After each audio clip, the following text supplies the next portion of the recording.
Assalamu alaikum, dear students.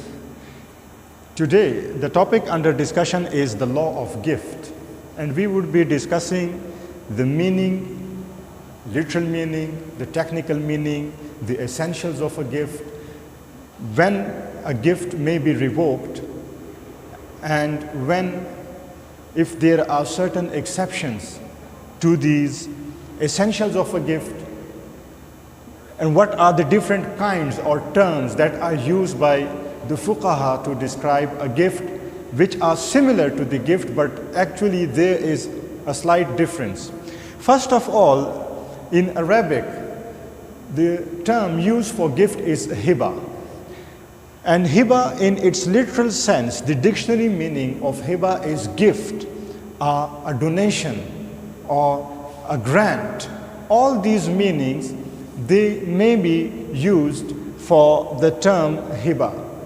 But in its legal sense or technical meaning of the hiba or gift in the Islamic law is that hiba or gift is a kind of contract. And it is a unilateral contract that requires an offer from the donor. Donor means the person who is offering a gift to another person. So a unilateral contract that requires an offer from the donor to the transfer of the entire corpus of his marketable property that is present immediately to the donee, and it requires performance from the donee in the form of taking possession. I'll be explaining this definition, and I have taken this definition from the book of Mr. Imran Ahsan Niazi Saab, Outline of Muslim Personal Law. And this is the exact definition that the fuqaha has put to describe the meaning, the technical meaning of gift. Now, I don't know if you can clearly see the whiteboard where I have written this definition, but if you can, and if you cannot, please consult the Outlines of Muslim Personal Law in which this definition is present. From the definition, you can easily extract out the essentials of a gift. So what are these essentials? You can see that gift is a unilateral contract. A unilateral contract is a kind of contract that is without consideration. It differentiates a gift from other kind of similar transactions. For example, sale. In sale, it is not unilateral but bilateral. There is a price for the property that is sold, and that is called consideration.